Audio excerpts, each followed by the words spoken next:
నమస్తే welcome to Suman TV. Uttar Pradesh రాంపూర్లో ఒక వింత ఘటన చోటు చేసుకుంది. ఈ స్టోరీ వింటే మీరు కూడా నిజంగా ఆశ్చర్యపోతారు. రాంపూర్లో ఇద్దరు పెళ్లి చేసుకున్నారు. సంవత్సరంన్నర అవుతుంది. ఈ సంవత్సరంన్నర కాలంలో భార్య తన భర్తను వదిలేసి ప్రియుడితో పాటు లేచిపోయింది. ఇది సహజంగా జరిగేదే కదా అని మీరు అనొచ్చు. కానీ ఒకటి కాదు, రెండు కాదు, 10 సార్లు పారిపోయిందండి. 10 సార్లు పారిపోయింది, ప్రియుడితో ఉంది, మళ్ళీ 10 సార్లు వెనక్కి వచ్చింది. కొన్ని రోజులకి ఏం చేసిందంటే ఊళ్ళో పంచాయతీ పెట్టింది. పంచాయతీ పెట్టి గ్రామ పెద్దల ముందు ఏమన్నదంటే, నాకు భర్త ప్రియుడు ఇద్దరు కావాలి, నెలలో 15 రోజులు అక్కడ ఉంటాను, 15 రోజులు ఇక్కడ ఉంటాను, ఇది నా డిమాండ్, దీనికి యాక్సెప్ట్ చేయండి, నా భర్తను కూడా ఒప్పించండి అని చెప్పి గ్రామ పెద్దల ముందు పంచాయతీ పెట్టింది.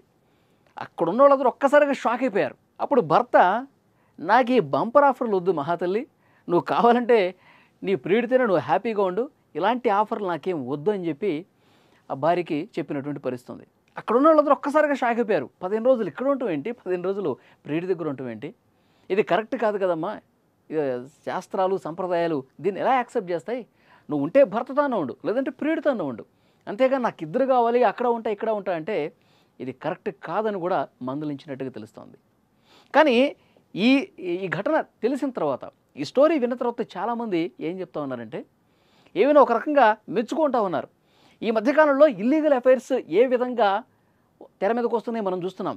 ప్రియుడి మోజులో పడి చాలామంది భర్తల్ని లిటరల్గా చంపేస్తూ ఉన్నారు. రోజుకొక వార్త చూస్తున్నాం. దేశంలో ఈ 6 నెలల కాలంలో దాదాపు 600 మంది భర్తలు చచ్చిపోయారంట. సో డెఫినెట్గా ఈమె ప్రియుడిని ఉపయోగించుకుని భర్తని ఇంకా చంపలేదు, అక్కడ కొంచెం బెటర్ అని చెప్పాలి, నాకు ఎదురు కావాలని చెప్పేసి అంటోంది. అది ఆమె కోరిక సరైందా కాదని పక్కన పెడితే భర్త ప్రాణాలతో మాత్రం ఆడుకోలేదేమీ అని చెప్పి మాట్లాడుతున్న పరిస్థితి. డెఫినెట్గా ఈమె చెప్పినటువంటి ఈ డిమాండ్, ఈ కోరికని ఆ గ్రామ పెద్దలే కాదు, భర్త కాదు, ఎవరు కూడా యాక్సెప్ట్ చేయాల.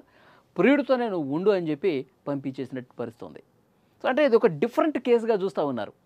నాకు ఇద్దరు కావాలి, ఇద్దరితో ఉంటా, నెలని సగం రోజులు పంచుకుంటా అనేసరికి అందరూ కూడా ఆశ్చర్యపోయారు. రాంపూర్లో ప్రస్తుతం ఈ వార్త అనేది అందరినీ షాక్కు గురి చేసింది.